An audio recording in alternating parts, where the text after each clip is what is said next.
how do you stress the mitochondria? I like to point out, you're alive in modern society, you have stressed mitochondria, right? Whether it's smoking, fog, drinking, airplane, EMF radiation, the radiation off of whatever devices you're in front of, stress from devices, relationships, you're under stress in modern society. And when you are, your mitochondria are producing extra energy and extra reactive oxygen species.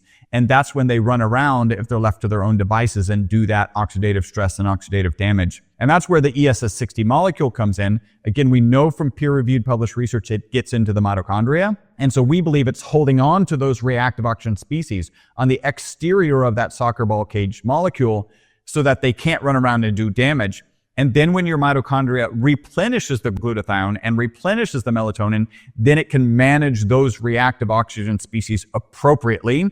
And that's why we say this molecule is the boss, a buffering oxidative stress system. Welcome to Care More, Be Better, a podcast for people like you who care about the social impact of conscious companies and everyday heroes. Hear inspiring stories from those who put people and planet before profit and personal gain. You'll learn how you can make a difference, vote with your dollars, and get involved today.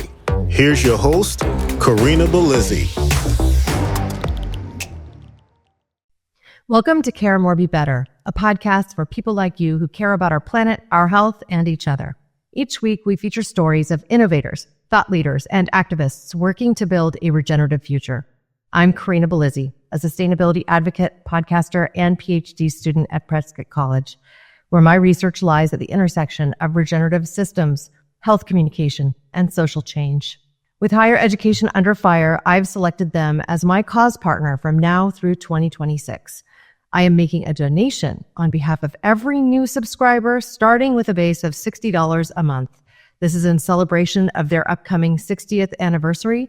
So follow the show, join our e-newsletter, and help support a higher education institution that celebrates sustainability, diversity, and experiential education. You might even consider making a tax-deductible donation of your own. Today, we're exploring a frontier that sits right at the intersection of science and vitality, the study of human longevity.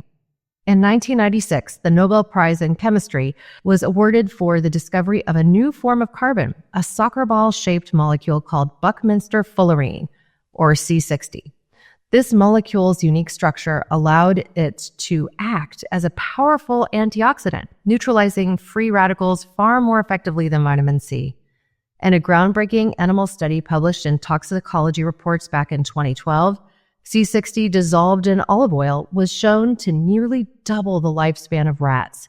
This marked the single longest longevity result ever recorded in peer-reviewed research. Since then, scientists have explored how purified forms of this molecule, such as ESS60, might influence oxidative stress, mitochondrial function, and overall cellular resilience. While human studies are still in their early stages, this research has opened a new chapter in our understanding of how molecular science could impact aging and vitality. Joining me today is Burres, who has spent years diving into the molecular science of aging. Together, we'll talk about the science, what it tells us about how aging happens, what cellular resilience really means, and how we can all live healthier, longer, and more vibrant lives through better understanding of the biology of vitality, and in particular, this discovery of ESS60. With that, I hope you'll join me in welcoming Chris to the show. Welcome, Chris. Yeah, Corinna, thank you for that introduction. I have to be honest, that was the introduction that shows the most research that I've had, and I've done a lot of podcasts. So I really, I'm also a podcaster. I like to put that kind of research in it. So I really appreciate that. Thank you. Well, it's nice to start off so people have a context, right? What are we going to be talking about and why? I mean, this is a super cool subject. It might be a little nerdy, but I also have history in the sales of supplements. And this is ultimately what I work in every day. So I get it, and I want our audience to get it. So I hope that they learn a lot today and we can geek out a bit together. Now, I'd like to know what first drew you to this longevity research. Why did you get involved with this? So I wish that I had some really story that showed how smart I was getting into the longevity space. And that is just not, that might be a reoccurring theme about how I wish I was smarter. So as you mentioned in the intro, this molecule, so I'm holding up a model of a molecule. For those people who are listening, just think about a soccer ball where the lines on the soccer ball represent the bonds between the carbon atoms. So you have a spherical molecule of 60 carbon atoms. When we're talking about human consumption, we consider this ESS60. And so that molecule, as you mentioned, discovered in 85, Nobel Prize in 91, and then they put it in a study, and it ended up being, it actually was supposed to be a toxicity study. It ended up being the single longest longevity experimental result in history. My company, my lab, which is my business partner, Robert, and I, are the oldest and longest manufacturers of this molecule on the planet. We've been manufacturing and distributing it to research institutions around the world since 1991. And when that original study came out, I would love to say that I was like, oh, this is a supplement. We should jump into this market and we should start selling it. The reality is we're more conservative scientists than we are, I don't know, business gurus or whatever you might call us. And our thought process was very different. So this study comes out, the rats live 90% longer in mid-2012. In mid-2013, we start getting these phone calls from these crazy, wacky people called biohackers. And I can say that affectionately now because I am now a biohacker. And they were asking the question, that stuff that was used in that rat study, how much of that should we be taking on a regular basis? And if you know the history of the molecule, it's really based in industry. And what we heard them asking is, hey, that stuff that you sell to research institutions around the world to put into inks, batteries, tires, and photocells, how much of that stuff should I be taking on a daily basis? And my business partner and I agreed. We thought the answer would be zero. We put not for human consumption on our labeling in mid-2013. And now let's be clear. In the literature, it was obvious that this molecule was safe. But we're just conservative carbon nanomaterial scientists, and we were uncomfortable with this situation. And this story kind of continues because it was interesting. After mid-2013, we've got not for human consumption on our labeling. We're getting 2 to 3 phone calls per week from this crazy, wacky group of people called biohackers, and they sound something like this. Hey, Chris, my knee pain is gone. And I'm like, hey, Joe, you mean the knee pain of your rat? Because it literally says not for human consumption on the labeling. And Joe goes, yeah, hey, if my rat weighs 275 pounds and does HIIT training on Tuesdays and Thursdays, should he increase his dose on Tuesdays? So we knew what was going on, and we were okay with it because in the literature that it was clear that this molecule was safe. And this all kind of wraps up forward into the latter part of 2017. Well, really, every quarter, my business partner, Robert, and I are getting together. Do we want to get into the supplement space? You're in this space. I think you would agree that to call the supplement space challenged is generous, right? There's a lot of problems in the supplement space. In fact, in this time frame, I found a peer-reviewed published research paper that showed that 50% of the supplements that are on the market don't have in them what they say they have in them, right? So every quarter, Robert and I are getting together. We don't want to get in this space. And then finally, at the end of 2017, a guy with a big YouTube following started sharing all the benefits he was getting, taking it on a daily basis. And that's when we decided to get into the business. So that's a kind of a long answer to your question. What can I say? There's a lot to unpack from what you just shared. And I'd like to start with helping the audience understand one thing first. Supplements are regulated. I know there are a lot of doctors out there who will say things like, oh, they're unregulated. You should only take things that are drugs for that reason, or things that I prescribe you. And this is not true. Supplements are highly regulated foods. What they are not is drugs. And because so much of what supplement companies do is create products that they put into capsules or soft gels or into tablets, and that are then put onto the market after they're tested and, basically approved to be within certain ranges, it's challenging to ensure that product is kept in the right conditions for the entire time. It might have sat in a hot truck. It can degrade for any number of reasons. And this is something that many companies will go up against. That said, there are disreputable companies out there who don't really care about quality, often who will have, they don't even warehouse their own products. They go from basically a contract manufacturer to Amazon warehouses or to some other 3PL seller. And so if you're not buying your consumables from a reputable brand that you know you can trust, it's a problem. Yeah. And so I will just kind of put that there as a caveat. I think it's really important that people do their own research, that they understand that there are good actors and there are bad actors, and it's still possible for a little bit of the Wild West to happen and for poor quality products to end up in the marketplace. There are even counterfeit products. So these are problems that we all face in the space of health and nutrition. You know, I worked for 10 years as a leader of science, education, sales, and marketing. I was second in command at Nordic Naturals, putting them on the map. And we had counterfeit products on those third-party sites that we did not produce and had to investigate and find new and creative ways to figure out who these people were and get them removed from the marketplace. It's a challenge. What am I telling people to do? You know, I think you should go to health food stores to buy your supplements. And I think you should go directly to the companies that you like to buy their stuff. If you're putting this in your body, it's worth it to make sure it's the real deal. And it's too easy for counterfeit products to end up on third-party sites like Amazon and Walmart, Walmart.com, etc. Okay, stepping off the soapbox. It's a good soapbox to be on. Yeah. Well, I get people saying they're not regulated. You can't trust supplements. You can't trust crap supplements. Let's just put it that way. Okay. Yeah. Okay.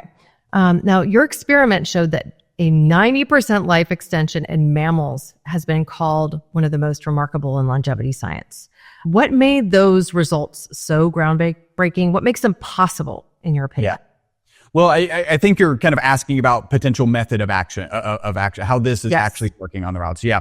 Well, so it's interesting because that was my role as we started coming into that 2017, and the YouTube guy, you know, sharing all the benefits he's getting, taking it on a daily basis. We started shifting, and actually at that quarterly meeting, which Robert and I usually said, no, we don't want to be in this space. We're like, okay, one, it's an entrepreneurial opportunity greater than we realized. Two, we looked back at that research paper where 50% of the supplements on the market don't have in them what they say they have in them, right? And we knew that was going to happen in that space. We also know we're the oldest and longest manufacturer of the molecule on the planet and have the lab and the equipment and the knowledge on how to work with this appropriately. So we decided, after two questions, we decided to get into the industry. And now, are you speaking specifically to ESS60 when you say 50% of supplements? No, I'm saying this particular research group, not ESS60 related, went out onto the market, purchased random supplements, and then tested them. And 50% of them did not have in them what they say they had in them. Well, or my earlier caveat, source matters, you know, Exactly. Don't buy your supplements on Amazon. Yeah, exactly. And I'll share you, we do have our supplements on Amazon, but it's better not. Generally speaking, there are exceptions. Like there are brands that manage all of their warehousing, like no other resellers are on the platform. That's the case with Orla Nutrition, a brand I work with. We don't have any resellers of it. We control all of our own inventory. So it's a little different. But generally speaking, I think the truth stands. Yeah, we're in the same camp. We actually manufacture, bottle, make ready, ship, and manage customer service directly out of this facility. So I understand. Yeah, in that, you know, what it means is you got to do a little bit more research. And I'm sorry, you know, being healthy takes a little bit more work, but it's worth it, right? It's being healthy. So we looked at that paper. We're in a better position to deliver a high quality product. We asked ourselves these two questions. The first is a moral question. Were we even comfortable selling the molecule? I take it. My wife takes it. Everybody on our team takes it. By the way, that is not a requirement to work here. You don't clock in and then take your shot. We're going to test you. We're going to test your blood, a finger prick test right at the beginning of your shift every day. Exactly. So, but they have access to the research, and probably more important, they have access to the testimonials from the customer service department, right? So everybody here takes it. So check, like we are morally comfortable selling this. The next is legal, FDA, FTC. You got to cross the T's, you got to dot the I's. We're absolutely doing that. And so we bring this in 2018. Now my role shifts. I've shifted now from the chief scientist of a carbon nanomaterial manufacturing business to the chief scientist of a supplement company, of a health supplement company. And my first job was the question you asked, how is this working? And I kind of landed in this place, and then we've got a kind of newer theory that I think really hits home. But the first place was, okay, extension of life. What does the medical community tend to think about aging? And they tend to think, not all of them, but they tend to think it's an oxidation and an inflammation process. In terms of antioxidant, there's an ad hoc study on the web showing us to be 172 times more powerful than vitamin C. And there's peer-reviewed published research showing us to be 125 times more powerful than vitamin C. So I'm in Houston, Texas. We put a big old check mark on antioxidant. And when it comes to anti-inflammatory, you have to be really careful, right? The FDA equates conversations about chronic inflammation with the diseases of inflammation, which are also the diseases of aging, arthritis, Alzheimer's, cardiovascular disease, cancer. So if I come onto your show and I say, hey, our product addresses chronic inflammation, what the FDA hears is me claiming I cure cancer and I cure cardiovascular disease, which is not what we're claiming. I mean, there's so much research that would need to go into that, extremely expensive, in order to be able to make those claims. What the FDA does allow us to say is that we address inflammation as it relates to exercise, right? So we've all had a tough workout, maybe just walked longer than we normally do and felt that sense of inflammation in our bodies the next day. And we can say that we address that. So we can put a little check mark next to inflammation just because of kind of the FDA. So that was where I landed first. And then the next is we're now operating under the kind of auspices of our BOSS theory. So this is the current theory. It's the Buffering Oxidative Stress System. You'll enjoy this. We know from peer-reviewed published research that this ESS60 molecule gets into the mitochondria. We also know from way back in the 90s when it was discovered that it can hold up to 6 negatively charged particles on the exterior of this cage. And here's how that plays out. Quick refresher, audience probably knows, mitochondria is the powerhouse of every cell. There's between 50 and 5,000 mitochondria in every cell in your body, except for your blood cells, which actually have 0, and your brain and neurons, which have 2 million. It's amazing how much energy your nervous system uses relative to your other systems. Like any power source, there is a negative byproduct. You think about a car going down the road, you've got exhaust. You think about a power plant, you've got a smokestack. In the case of mitochondria, you've got reactive oxygen species. I like to picture these, if they're left of their own device, like little bumper cars. Everything they're running into and smacking into, they're causing oxidative stress, oxidative damage, ultimately inflammaging. And internal to the mitochondria, you've got the antioxidants, glutathione and melatonin, to manage these reactive oxygen species. But what happens when your mitochondria gets stressed? The first question might be, how do you stress the mitochondria? I like to point out, you're alive in modern society, you have stressed mitochondria, right? Whether it's smoking, fog, drinking, airplane, EMF radiation, the radiation off of whatever devices you're in front of, stress from devices, relationships, you're under stress in modern society. And when you are, your mitochondria are producing extra energy and extra reactive oxygen species. And that's when they run around, if they're left to their own devices, and do that oxidative stress and oxidative damage. And that's where the ESS60 molecule comes in. Again, we know from peer-reviewed published research it gets into the mitochondria. And so we believe it's holding on to those reactive oxygen species on the exterior of that soccer ball cage molecule so that they can't run around and do damage. And then when your mitochondria replenishes the glutathione and replenishes the melatonin, then it can manage those reactive oxygen species appropriately. And that's why we say this molecule is the BOSS, a buffering oxidative stress system. So you may have questions. I have a fun analogy, but you may have some questions before I go there. No, I do. So I'm wondering a couple of things. First of all, what is the source of ESS60? What does it come from? Is it created? Like, how do you actually get this in the first place? And are you putting it in a media like olive oil or some other oil with other things? Like, how are you actually delivering this thing that obviously has been approved as a dietary ingredient with an NDI, I'm guessing back in the 90s? Yeah. So it doesn't have an NDI. It's actually, every person that's listening to this has been exposed to this molecule. So if you take the soot from a candle and you collect the soot there, usually you take a candle and you put a cold steel plate over that candle, that deep dark soot will have parts per billion or parts per million of the ESS60 molecule in it. So it is a naturally occurring molecule. We have all been exposed to it. But that's not the right way to manufacture it if you want to have appreciable quantities that you would deliver. Part of the reason it's not an inexpensive product, it's not crazy expensive, but it's not inexpensive. And the reason is to manufacture this molecule is very challenging. You actually have to take 2 graphite rods. They have to be vaporized at the temperature of the sun, because graphite is one of the hardest materials to vaporize, in an inert chamber at a slight vacuum. And literally it's at the temperature of the sun. We have a sight glass to watch this reaction. And if you don't use welder's goggles, you will burn out your retina. If you let it shine on your skin, you will get a sunburn. So it's incredibly challenging to make at quantity, but it is a naturally occurring molecule. That's why we don't need an NDI. We're actually currently pursuing GRAS and going through the final steps of getting GRAS certification, which stands for generally regarded as safe. Yeah, and then so that's the source, and I think I didn't get your second question. Well, one clarification point. A new dietary ingredient applies to any ingredient that enters the dietary supplements market after 1994. So was this in circulation then before 1994? No, our GRAS consultant is leaning on the fact, and there's going to be, this is potentially debatable. We've landed on the side this was already in circulation as like a mineral or a vitamin would have been. Minerals and vitamins are very specific to our biology, but this was around long before that law was in place. Okay. All right. So that explains that. GRAS generally recognized as safe. I've always heard it said as GRAS status. Oh. So just so you know. Yeah. Interesting. Yeah. No.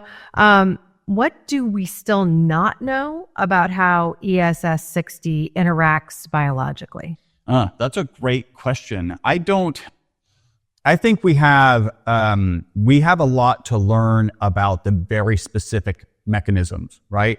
The way science works is you start with a theory. Our current theory is the Boss theory. There's a lot of good reasons to believe that the Boss theory is the accurate theory. When you get to the level of testimonials, when you get to the level of understanding that we believe. So fundamentally, if you think about this Boss theory, we believe we're reducing the negative impact of stressed mitochondria. And if you reduce the negative impact of stressed mitochondria, you should have what we have, which is testimonials from head to toe, right? Because again, every system in your body has between 50 and 5,000 mitochondria, again, 2 million in your brain and neurons. And so when you look at that and coordinate that with the testimonials, there's a lot of reasons to believe the Boss theory. Now, it is still a theory, right? Like, how are we going to get in and prove this? Working and researching at the level of the mitochondria and its interactions is an incredibly nuanced study. We will probably not be the ones funding that. We're going to be funding more kind of broader studies. So I'll give you an example. We have a super small cohort of people who have done a sleep study. It is 10 people. We are working on getting more people through this ad hoc study. It's a crossover study. So we collect 10 days of survey data regarding sleep prior to trying the product, 10 days while they're on the product, 10 days while they're off the product, and then 10 days back on the product. 100% of those. It's a washout period between, essentially. Zero. Well, yeah, I guess it's called a crossover study, meaning that it's off, on, off, on. And so 100% of our current participants, again, small, 10, have reported improvements in sleep while they're on it, which is not too surprising to us because our most consistent testimonial is that people take it in the morning. They report mental focus and energy during the day and then better sleep that night. By the way, if you just improve sleep, you will improve your mental, physical, and emotional well-being. Completely. Yeah, it's pretty amazing. And I don't know if you're familiar with anything that you can take in the morning and positively impact sleep at night. So you can certainly get exercise in the morning. That will positively impact sleep. You could get exposure to the sun, get your circadian rhythm in line with the rising and falling of the sun. That will support your sleep that night. I'm just not aware of anything that you take in the morning other than our product and positively impact sleep at night. I think traditional Chinese medicine doctors would argue any adaptogenic herbs will, but that's I think that's supported by science too. So things like rhodiola rosea, Siberian ginseng, these things that actually do support your body's ability to be more energetic throughout the day, but then have more restful sleep at night. In part, I think because they support your body's natural energy creation and production. So yeah. Science evolves through skepticism. I wonder what kind of feedback or critique from the research community specifically has been most useful to your work. Most useful. Well, I think I'm a scientist, so I'll share it this way. I believe that most people get into the supplement industry one of two ways. The first way is they decide to be wealthy and they decide to do it with supplements. And I have no problem with people being wealthy. It's just not how I ended up here, right? Mm-hmm. You're laughing because that is one of the ways. It's a lot of, yes. And we were talking before we started recording, before we hit record, about the impatience of entrepreneurs. I have been in the natural products industry since 99 and pretty much for the entirety of that time working in sales and marketing leadership and for entrepreneurs, because I like working with smaller companies when they're more nimble. It's a little bit more fun. You get to wear many hats and it's never boring. It's never boring, right? Yeah. The types of challenges that you confront on the day-to-day can be wild. And I think that's wonderful. It's frankly what keeps me engaged. So it's not necessarily a get-rich-quick scheme, but there are several in this space that I would say are in the space for money more than they are for purpose. Yeah. I haven't been in that camp, and I don't get that you are either. So. Yeah. Well, thank you, because I'm not even in the other camp, which would feel better. I think the other camp is people have a health problem, right? Of themselves or a loved one. They do research, they figure out the right combination, the right protocols, and now they want to save the world. Hopefully it doesn't surprise you. I'm not against people saving the world. It's also just not how I ended up here. I've been manufacturing this crazy, wacky ESS60 molecule since 1991. They thought it would be toxic. Instead of being toxic, the test subjects lived 90% longer than the control group. And now I'm thrown into this health and wellness industry. So for me, a lot of supplement companies don't do research, don't continue to do research, and don't publish. We actually published one paper last year and one paper this year. Incidentally, it's kind of cool because it was with the original researcher who did the research out of the University of Paris, so a Dr. Fatih Moussa. So cool that we're kind of working with the roots of this, with this supplement.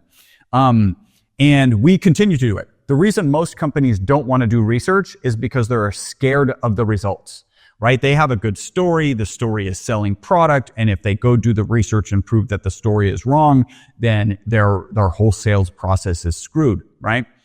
I sit in a very different camp. I want to deliver value to people, and I would rather know if it turns out that this molecule has no value. I would like to know that, and I would like to move on with my life and do something that's actually productive for society. So I'm very much digging in. So when you're like, hey, what are the criticisms out there? Certainly in the first year and a half, I'm hearing these amazing testimonials and I'm thinking, Corinna, hey, great. We'll use the knee pain one, right? Your knee pain's gone. I believe you as a person telling me. As a scientist, I don't know what to do with that, right? Because as scientists, we're taught that anecdotes don't matter, but that's actually not true. They do matter. That's where hypotheses are born out of, right? And so that took about a year and a half of just these constant testimonials for me to go okay, well, this seems to be real. But I'm still in pursuit. I am still the scientist who's actually critical of this product. And I reach out to people who are critical of this product to get their perspective. Because now at the same time, my opinion is skewed because I also do make a living off of this. So I have to have this balance of okay, I would really like it to work, but I also really want to understand because I'd rather deliver value. Hopefully that answered your question. Yeah, well, I think that as scientists, because I too am in, PhD research presently, you are constantly critical of your own bias. It's what we're taught to do, and the reality is that the science of aging is really moving in many different directions at the same time, all at once, people exploring different ideas, different hypotheses of how we age and why, and whether or not it can be slowed, and is it affecting telomere length or doing something else? And how much of a problem are, the oxidative stress impacts in your daily life versus something like your telomere length.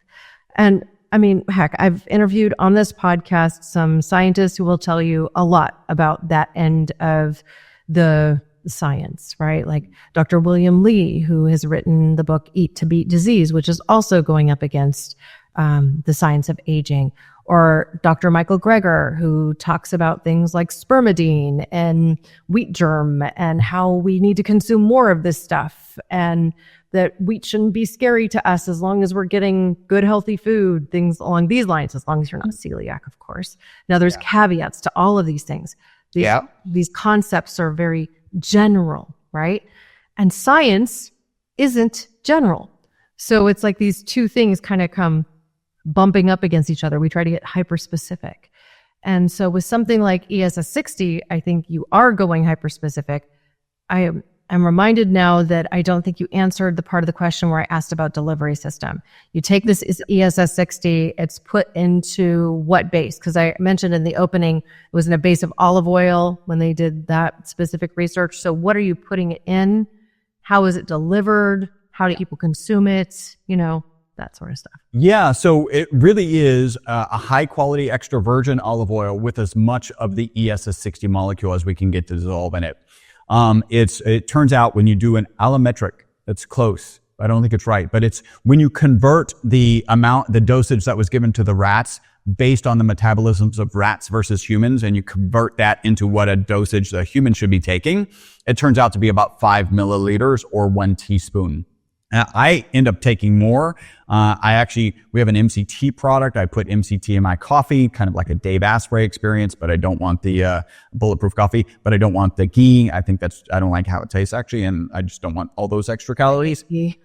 Yeah, it's conceptually at first you're like butter and coffee, and then well, I guess it's a milk product. I like real butter in coffee. I do not like ghee in coffee.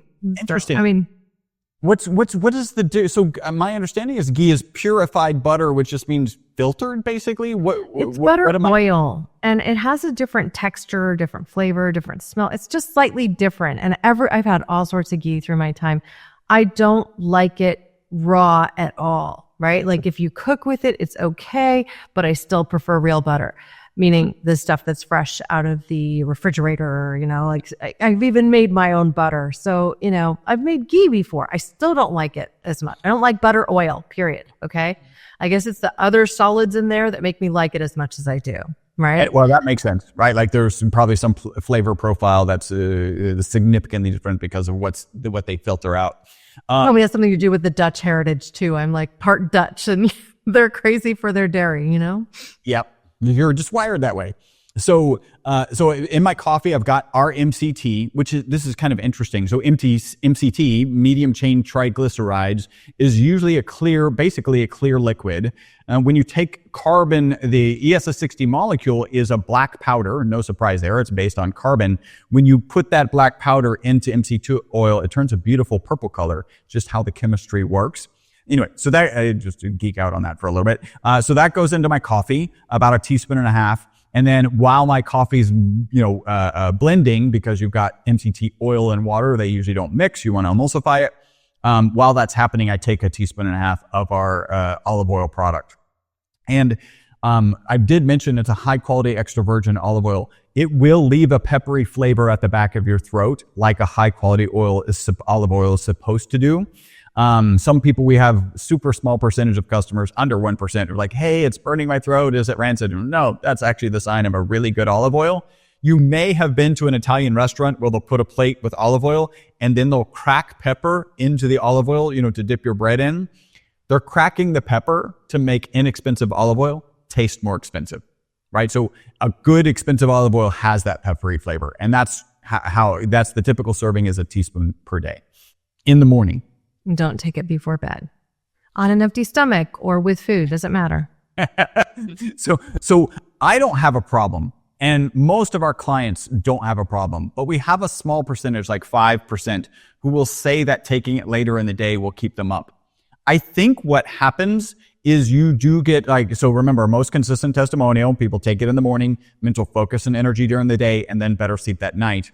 we've all had our brains kind of wired, and we're thinking about going to bed, and we're like, my brain's just fired. Like I'm not going to be able to sleep, right? You've had that concept go through. I think that's what happens. And then they don't really try to sleep, or they're not used to being able to sleep through that, right? So I do a little breathing exercise if I'm having a tough time falling asleep. I'm good at actually falling asleep, so it doesn't impact me. But a small percentage, if they take it later in the day, they say it will interrupt their sleep. Well, just from the scientific perspective, we're generally advised not to consume caloric foods 2 to 3 hours before you go to bed anyway.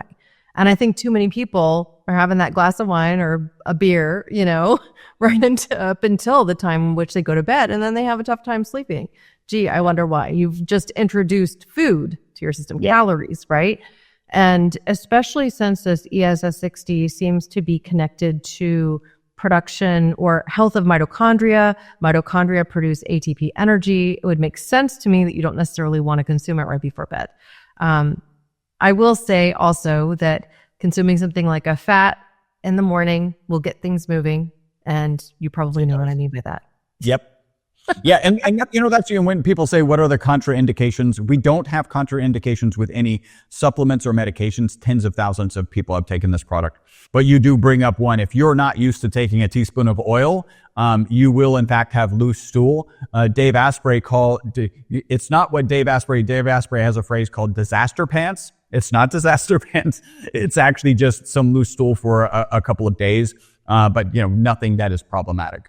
And so it evens out over time. That potential side effect is what you're saying. Yeah, as soon as your body gets used to the oil. And that would happen if you were just taking oil. That's not a function of the ESS60 molecule. It's actually a function of getting an oil, which many would argue is good for you anyway, olive oil.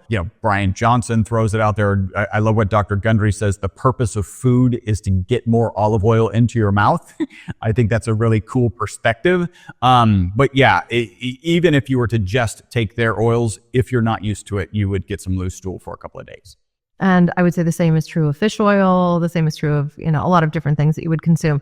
And if you're concerned about those things, then just consume it with food, and you'll be less likely to encounter that specific thing because you've got a buffer, so to speak. Yeah.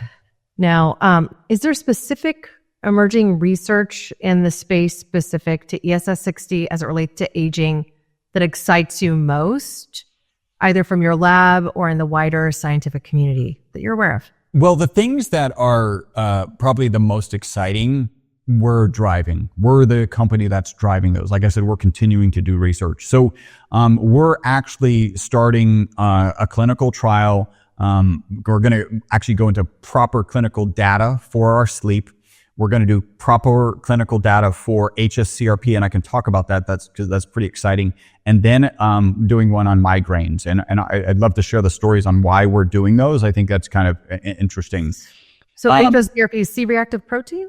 Yes, high sensitivity C-reactive protein, right? So that's a test that's a little bit more higher sensitivity, right? Okay, so let's talk about that. Why would that be important? Yeah, so I'll tell the story and then we'll talk about why it's important. So at A4M, Dr. Lane Young came up to our booth. I had a conversation with him at Dave Asprey's biohacking conference, and he came up and he said the following, and then I immediately was like, you need to say it again, and I'm going to record it. So I have it recorded, but it's pretty much word for word. He said, Chris, I don't care if you're male, female, pre-surgery, post-surgery, cardiovascular disease, otherwise healthy, your product is reducing hs-CRP, I'll talk about that in a second, from high numbers, and he mentioned the number 9, down to in range. In range is under 1, and in this particular client's case, he was talking 0.9 in 4 to 8 weeks.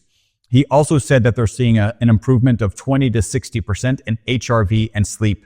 The sleep doesn't surprise me at all. Again, that's one of our most consistent testimonials. HRV is probably related to your ability to get to sleep, right? Like if you're not managing stress well. So those aren't really that surprising. hs-CRP, his protocols weren't getting this particular client off of 9. I had a conversation with an oncologist after this video, after I was able to kind of have this interaction. The oncologist says, if you have an hs-CRP, and it's an inflammatory marker, if you have an hs-CRP of 9, we assume you have cancer until we prove otherwise. That's how dramatic a number that is. It is more typically used with cardiovascular disease. So as an indicator of where you might be in some sort of cardiovascular disease journey. Again, under 1 is considered normal. The lower it is, the better it is. And it is absolutely an inflammatory marker. So that is the reason we're driving a clinical study on hs-CRP. That study will also include sleep, because might as well get more sleep data as people are kind of providing information. The other one is migraines. And again, I said the theme could be Chris wishes he was smarter, and this will support that. So I am the geeky guy in front of you. I have a spreadsheet back to 2014 where I was tracking my 4 to 5 migraines per year. I was tracking them because I'm trying to figure out what's causing them. Fight with girlfriend at the time. Was it too much drinking? Whatever, too much exercise, whatever it was. I'm trying to figure it out. I didn't figure it out. I started taking this product regularly in 2018, and for the next 18 months, I didn't get a single migraine. That should have been 6 or 7 migraines at that point. And when I finally got the migraine, I was actually participating in my own sleep study. So I went off the product, and that's when the first migraine landed. Now, I will tell you, I do get 1 or 2 migraines a year now, but they are very different migraines than what I used to get. So migraines, typically, you may have heard, you go to your bed, you turn off the lights, you get rid of all sound. That's how my migraines were. Now it's actually an aura. So I don't know if you've ever had a migraine, but I get a little aura, which is like a little part of my vision that looks like a kaleidoscope. It starts on the side, so I know it's coming. It actually goes into the center of my vision. It makes it hard to read. It's hard to read through a kaleidoscope. I don't know if you've ever tried. But I can actually still work. I don't need to go to bed. I don't need silence. I don't need darkness. I can actually work through them now, and that happens about once or twice a year. So that's not the only reason I should have started a migraine study a long time ago. My wife used to get 9+ migraines per month. And I know that it's 9+ because she used to have a medication and they would only give her 9 per month. So everything after 9, she had to just suffer through. And when she started to, your significant other, it's hard to convince them that you know what you're talking about sometimes, especially when your topic of expertise has changed. Finally got her to try the product, and she was down to one or two a month or every other month. So in that range. That wasn't even the thing that got me to start this migraine research. Recently, I was on a podcast. They invited me back on the podcast to share their experience. She spent the first 30 minutes of that podcast talking about the impact it had on her husband's migraines. By the way, I can't make any claims about migraines. So if you're going to buy this product thinking it's going to cure migraines, first off, let me say the FDA has not evaluated our product. It is not intended to treat, diagnose, cure, or prevent any disease. I'm sharing this to share why we are actually starting a migraine study. His migraines were so bad, it was life altering. Hey, is this going to be a good day or is this going to be a bad day? And like I said, 30 minutes of our second podcast together, she was sharing that now they are less frequent. And when they come, him taking the product can significantly reduce their impact. And that was, the pan or whatever hits you in the face. Maybe it's the pie, egg on me. Now we're starting a migraine study. Let's talk for a minute about headaches. I'm going to give you my perspective. I've had family members who suffered from migraines. I've had a few. And I will say from everything I've read, it tends to be women more than men who suffer from migraines. Men are more likely to suffer from what's called cluster headaches than women. But cluster headaches have many of the same effects of migraines. I've had a handful in my life. And they've always been at times of intense stress. And I even have had one come on in an acute stress moment that was like what you described, an aural migraine. Aural, A-U-R-A-L, right? Yeah. Not oral. I didn't want people to think it's like in your mouth. But and aural, because you see like an aurora kind of borealis, almost like that kind of what you were describing, that halo and your vision, the kaleidoscope. And in my case, it really mimicked symptoms of stroke, right? Because my hand went kind of numb. I was in the middle of writing emails and I was in an argument with my husband. It was like the stress of the moment was just a lot. And I started to see like that spinning disc at the center of my vision. I could still see, if I moved my vision around, I could still read the email I was trying to read, but I noticed quite quickly that I lost my ability to actually read. Oh, wow. So I couldn't make sense of what the letters meant. And my face went kind of numb on the right side, and my hand was numb. So I thought I was having a stroke. I thought I had a stroke. That would be very disconcerting. And so I went to the ER. And at the ER, they did a battery of tests. And I later went to get an MRI just to make sure that everything was actually what they thought it was, because it was such a dramatic moment. And what the neurologist said to me is, you've had migraines before, haven't you? And he's like, I almost never get this from somebody who's never had a migraine. I'm like, well, I've had a couple, like not a lot, like big moments in my life. And he said, okay, so when you had a migraine, did you ever try to pick up a book and read? Like, no. And he's like, what I will tell you is that you probably couldn't have read then either. But what was so perplexing to me is, like, we were on the way to the hospital, driving in the car, and I couldn't understand what 35 mph on the miles per hour sign, 35 mph, that white sign with the black letters, I couldn't make heads or tails of what it meant. Like, my brain was affected in this way that was really scary. And so I share the story now because if any of you listening has ever had an experience like this, you don't need to automatically go to worst case scenario in your brain. Sometimes, what we even understand about really intense headaches is, flash in the pan, treating them even less. So any research that can contribute to this body of evidence and give people solutions that can support them, I'm in full support of. And if you are suffering from migraines, you also know, if you've tried the prescriptions for them, that the prescriptions themselves are not fun to take. You can feel groggy much after. It can cause other challenges. I personally always hated taking medication. I'd kind of grit my teeth and bear it, have to get through the nausea and vomiting, and then it would be on the other side of the migraine. I'd be coming down and, in about 5 hours, I'd be able to function. Nobody wants to have to experience that. Yeah. Ever. Yes. If there's a solution that can be put in their hands that helps keep them on the right side of that. Yes. Wonderful. Even to some degree. Yeah. Yeah. Wonderful. I'm full. Hey, And if you think about the boss theory, right, that this works at the level of the mitochondria, and that every brain and neuron has 2 million mitochondria, if you're reducing the negative impact of stressed mitochondria, this result is not surprising. Well, and specifically stress and hormone balance. Like, that's the two things that seem to be the most connected to those types of headaches. Other than, you didn't drink enough water, you drank too much booze. That is a headache and from alcohol poisoning. It's not the same thing as a migraine. Yep. But, the two can converge too. I'm not going to be overly judgmental there. Now, you often emphasize health span over lifespan. This is something I'm passionate about too. Why do you think that this is an important distinction? So it's interesting. It's kind of born out of this study and me telling the story of the study, right? So these rats live 90% longer, and I tend to get two responses when I share that story. The first one, if they're from New York, they're like, why would we want rats to live longer? Chris, you're an evil person. We need to bury this research. Like, it is not good. And then facetiousness aside, the next is a lot of people will share that they don't want to live longer. And this was initially very confusing to me because I don't remember when I decided. I don't know why I decided, but I decided I was going to live to 125. And if I'm honest, I thought that 125 wasn't going to look very pretty, right?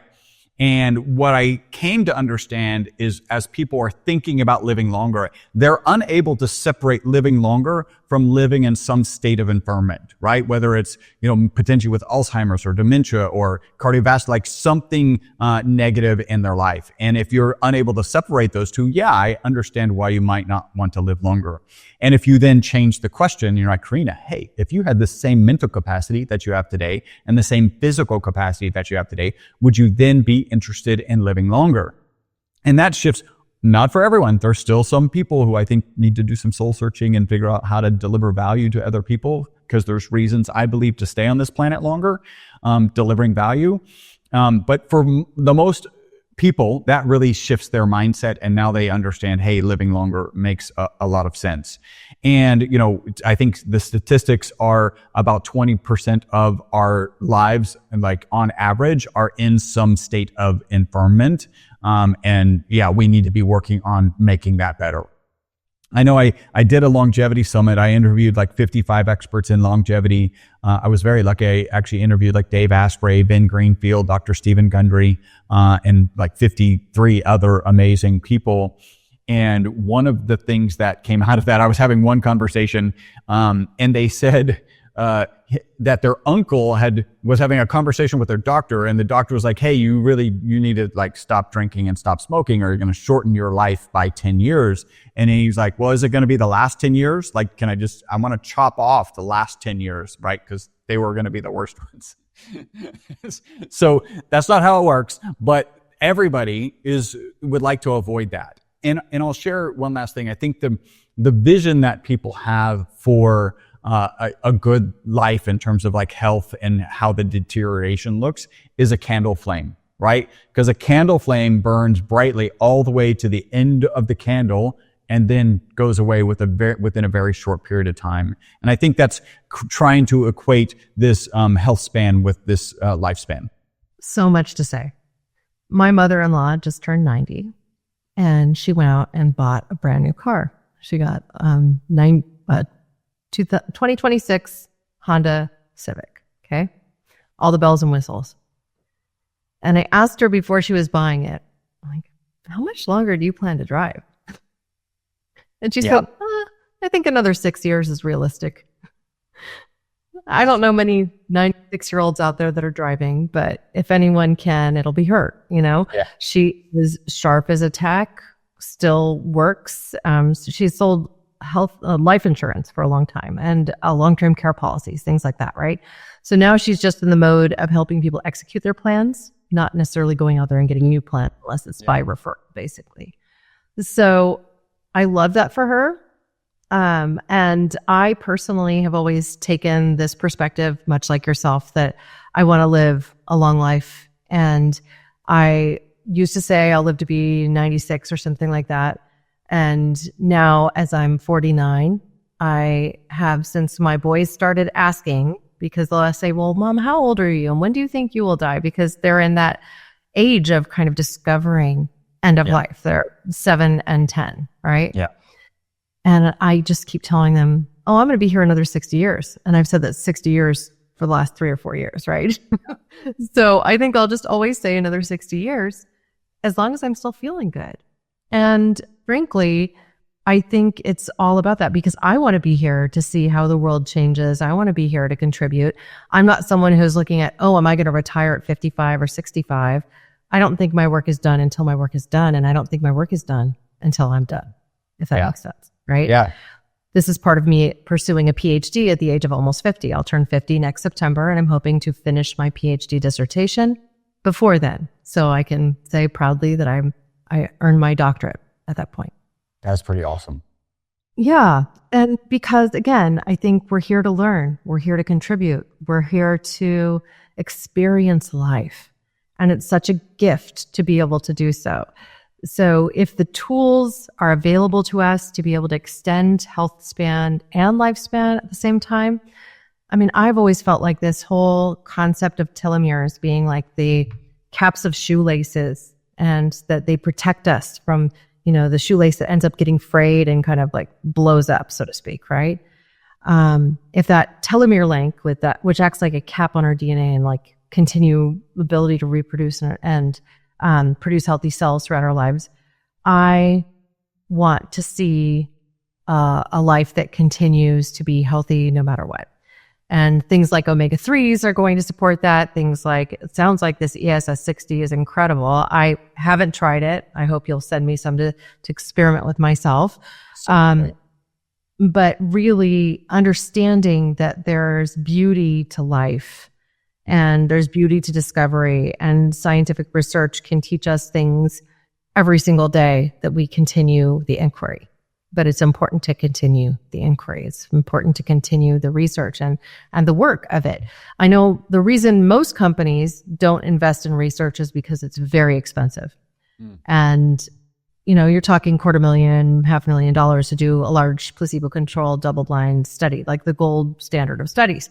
Yeah. There are other methods out there now. There's this company called Radical Science that helps to do lesser expense research studies that are much more focused, more along the lines of what you're talking about, Chris, with, let's say 10 participants, but you could have 100 in one of these studies. But most of what they do is somewhat survey-based.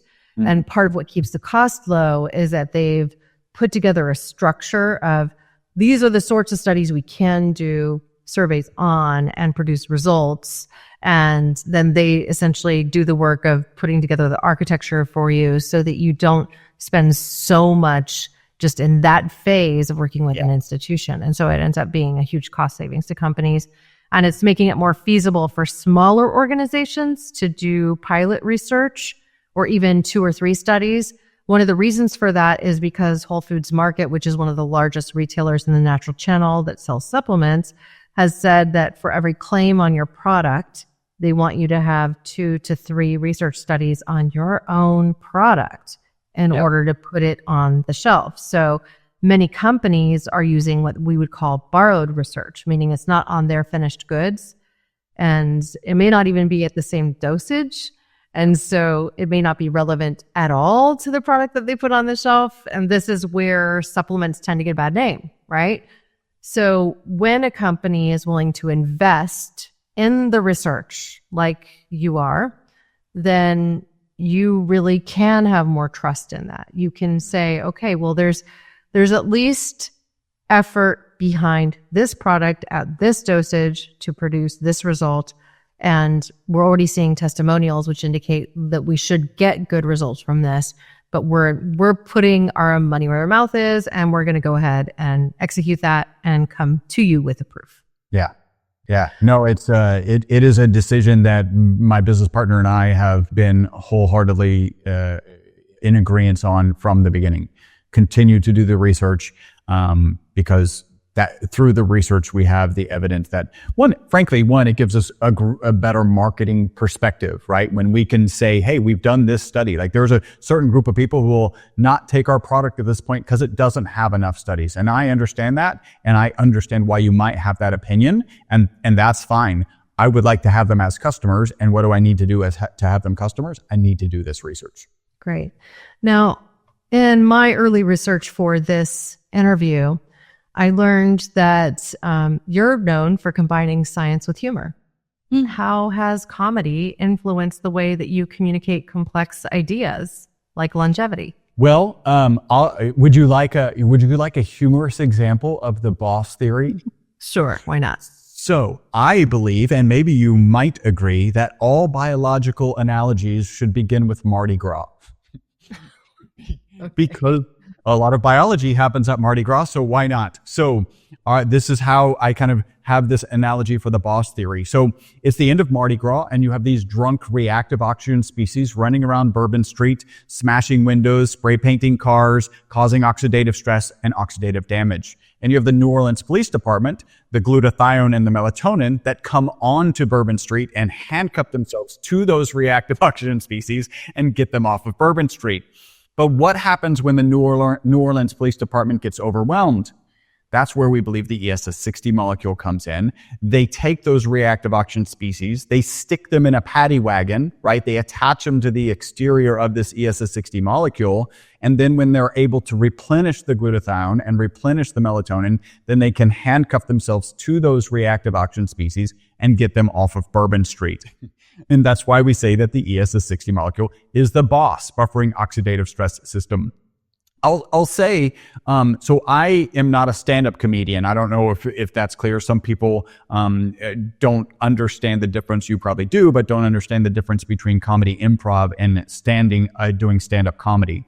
I think one of the great values of doing improv comedy, and I was a professional improv comedy actor for 5 years, is when you're on stage, the only thing that matters is what the other person says, right?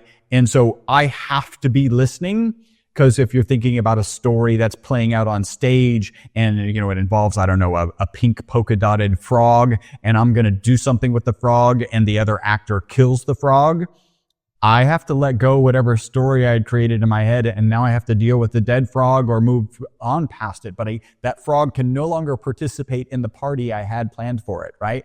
So Can you hear the frog outside my window? Is that why you're bringing a frog into the story? Because it has been croaking the entire time we've been doing this interview, and I've been wondering if you could hear it the whole time. No, I used a frog or a pink elephant or whatever kind of regularly. I telepathically sent frog to you. I think that's what happened. You're like, tell a story about frogs. Tell a story about frogs. And just literally, it was just croaking a bunch as you started that. Well, good. Nobody's killed it. I think that's it's a good. Nobody killed the frog yet, right?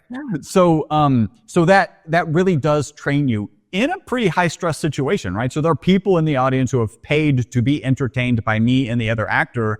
I really, in this high stress situation, have to pay attention to the other person. Now, I'm going to add, I really do miss it. The theater was just right down the street from our office here, and it was such a mental break. That may sound contradictory, but when you go there, you have to be in the moment so thoroughly that whatever stress is happening during the day or whatever is gone. Like, it just doesn't matter. All that matters is what that other participant is saying. And you've done enough interviews where, and actually I've done a lot of interviews too. And in general, everyone's pretty good, but every now and then, rarely actually, you get somebody like, I don't think they're really listening to me, right? They're just telling their stories and they're not really answering the question like that.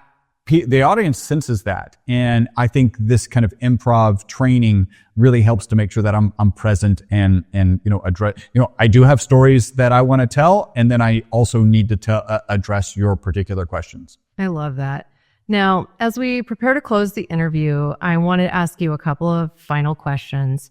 If you could offer one actionable takeaway to listeners who want to support their long-term health and vitality without the hype, what would it be? I'm actually currently running a longevity fast track program, and I'll share this. I think this is really nice. So when I did my longevity summit and interviewed 55 experts, I asked each and every one of them, what are 2 to 3 habits, protocols, mindsets, let's call them shortcuts, because everybody likes shortcuts, that you would share. And I aggregated the data. I actually have a chart here. So 33.3% of them mentioned sleep, 52% mentioned exercise, 52% mentioned diet, and 46% mentioned mindset. And in my mind, in my initial reaction was they got this wrong because sleep is so important, right? It was at 33% where the others were above that. And so I'm like, wow, the experts got it wrong. Sleep is so much important. We know it's good for your mental, physical, and emotional well-being. And it's one of those things, you always got to mull things over. And I did realize ultimately that I think they did get it wrong, but they got it wrong because mindset was only 46% instead of, again, 52 on exercise and diet and then 33 on sleep. Because the reality is, if you need to get more sleep and you need to put this cell phone device out of your room and you don't have the mindset to do it, you won't do it. If you need to eat better, right? If you need to put the Twinkie down or whatever it is, and you don't have the mindset to do it, you won't do it. And finally, if you need to get exercise, and I really like to think of it more in terms of movement, if you need to be moving every day, and if you don't have the mindset to do that, then you're not going to make that change. And so I would say kind of focus on the mindset, and the trick that I'm teaching in the longevity fast track is you've got to set the goals so small that you cannot say no, right? So if we're thinking about diet, how do we just inch in the right direction? If it's whatever the goal is, make sure it's so small that you can't say no, because the habit's more important than reaching the goal, because with the habit, you'll eventually reach the goal. And the example that I give often is just exercise. Great. You might have this program and you'd love to be working out, and it takes 30 minutes, it takes 45 minutes, whatever, you're crazy, it takes 2 hours.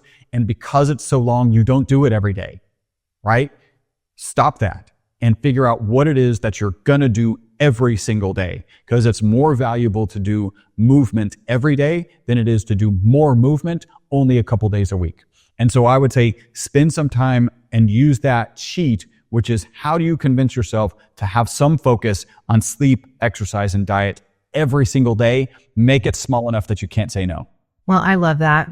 And I think I follow a lot of the same perspective or the same mindset as you.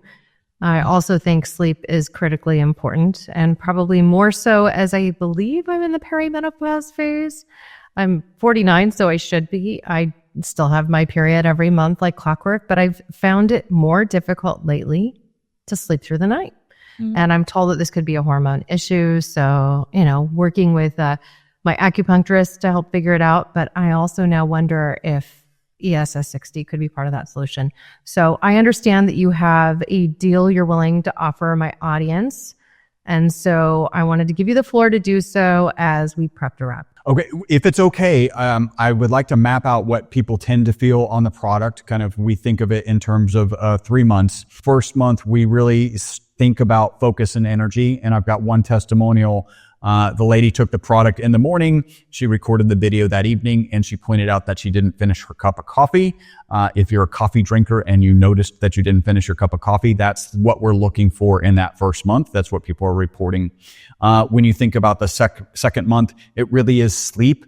My business coach shares that for 50 years, he needed an alarm clock before in order to wake up. And once he started taking this product on a regular basis, he wakes up before the alarm clock. He's doing late nights and business stuff. So none of that matters. He wakes up before the alarm clock, except if he doesn't have the product for like 10 days and then he starts needing the alarm clock again.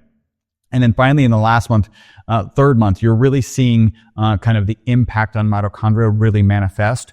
The example that I'll give there is my father-in-law ended up losing a lot of weight, not because of the product. I'm not saying this is a weight loss situation, but he was walking with a cane and he was actually able to stop walking with the cane. And so now he's moving more freely. And of course, you start moving more freely, you're going to lose weight. So that's kind of the map that we give. I did get a URL for your audience. So myvitalc.com/CMBB, right? Care more, be better, CMBB. On that page, there is a $30 off coupon that they can find. They have to go to that page to get that coupon. We have our olive oil product, and we've got a special. You can get 2 months, 3 months, or 6 months. There's, of course, a better deal on 6 months. Looks for that. We also have a cosmetic line. Really, there's a Reduo set. It's pretty fantastic. We didn't talk about it. If anybody's interested in trying that, there's a special on that. And then they could, of course, get all of those. Each of them has a smaller link to get a subscription. They can save a little bit more on the subscription. I would share, go on subscription, save that money. I'm happy to have you cancel later.